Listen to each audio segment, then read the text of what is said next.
Hi, this is Julia at the Greenville Springs branch of the East Baton Rouge Parish Library System, and today I'm going to show you how to make a zombie Feltie.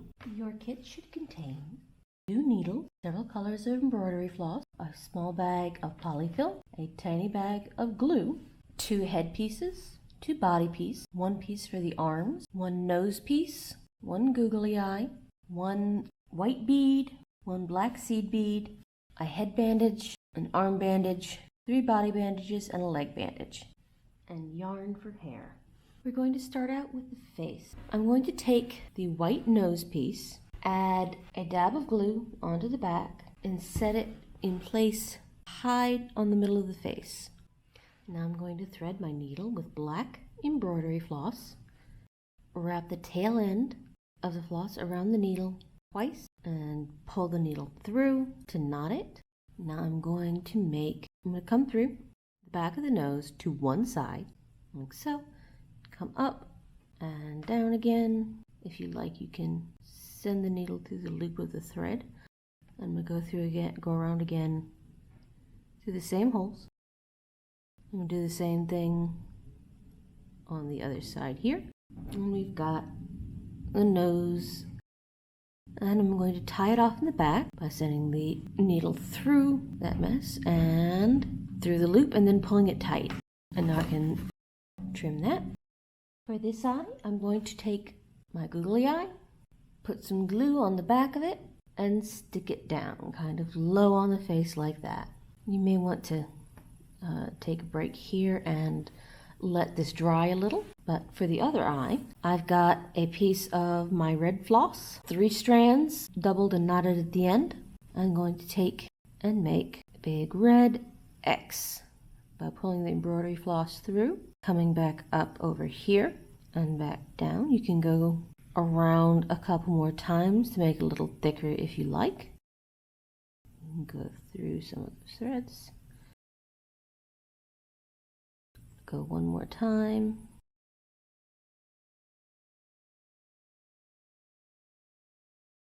Tie that off. Now I'm going to take a single strand of the red floss. I'm going to take my smaller needle and thread it through there. I am not going to pull it all the way through, and I'm not going to tie it off. I'm going to send it right up through the center of the X. I'm going to thread the white bead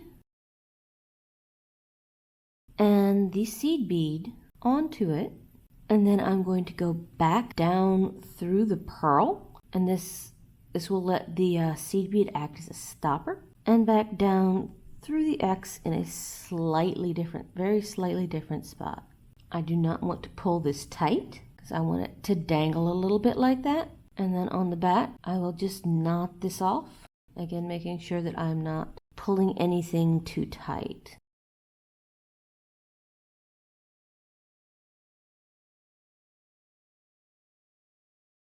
You're going to want to double knot it. You've got a creepy dangly eye. If you want to run another knot real quick, or drop a spot of glue and then trim your loose ends. Ta-da! Now I've got my embroidery needle threaded with the 3 strands of the lightest color of embroidery floss. I'm going to come up. We're going to sew in some raggedy teeth. I'm going to go around a couple times on each one.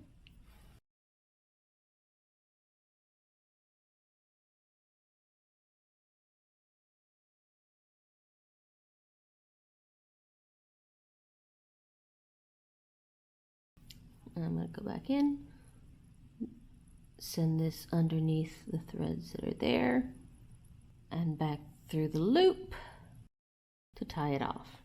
Now we're going to take the head bandage and glue it on with a thin line of glue around the top of the head like so. Fold the corners over a little bit, and we'll sew them in when we get around to that. Next, I'm going to take and untwist my little bits of yarn like that, and we are going to glue these around on the insides of the head. Now you're probably going to want to let that dry. So we'll move on to the body. We're going to do some more gluing, and I'm going to take the front of the body and I'm going to start gluing on the bandage strip. I'm going to start at the bottom with the little leg bandage.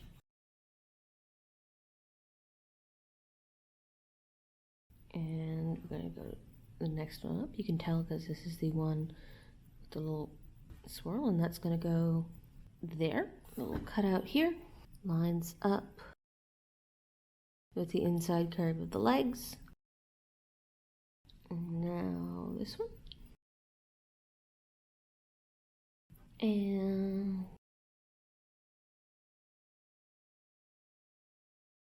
like so.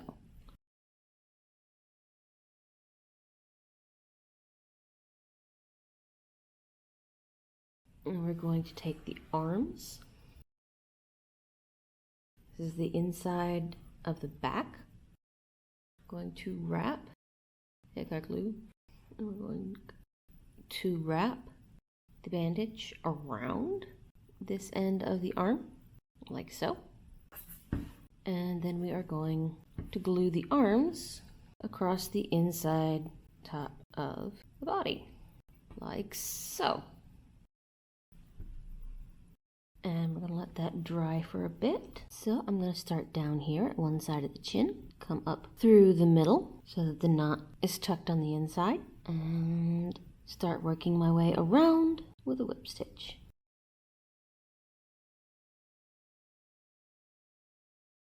I'm going to tuck the end of the bandage in.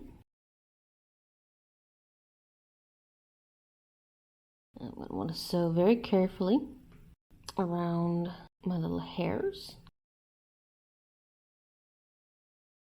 Hold them out of the way as you pull the thread through. Move that down. And I'm just going to keep going like that until I've reached the other side of the chin. Alright, I've got him sewn up to the other side of his chin, as you can see here. Now I'm going to stuff the head. I'm going to use something that I have on hand, a toothpick or a pencil to move the stuffing around. And we don't want to overstuff this. There we go. Now that I've got it stitched together up to the shoulders, I'm going to add just a little bit of stuffing. Again, use a pencil or what have you. Push it down into the legs, just a smidge more on top.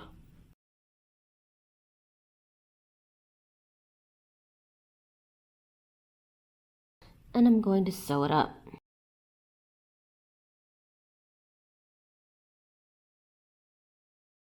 Now back to that first stitch. I'm going to come up where it was, go through those threads and go through the loop, knot it, send my needle down between the layers and through the stuffing out the other side. I'm going to tug it a little and squish the body some so that I can snip that, and then I can pull the body back into shape and the end of the thread will be hidden inside the stuffing. There we go. And now we're going to sew the body to the head. I'm going to come through the middle here again. And I'm just going to go all the way through.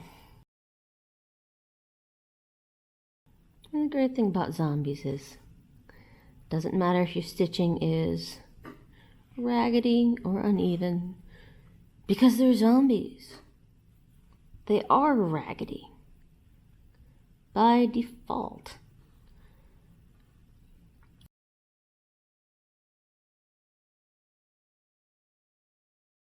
Alright, then I'm going to do that, and I'm going to run it through here and through the loop to tie it off. And then I'm going to send my needle up through the head, squish it slightly, snip it off, and we're done.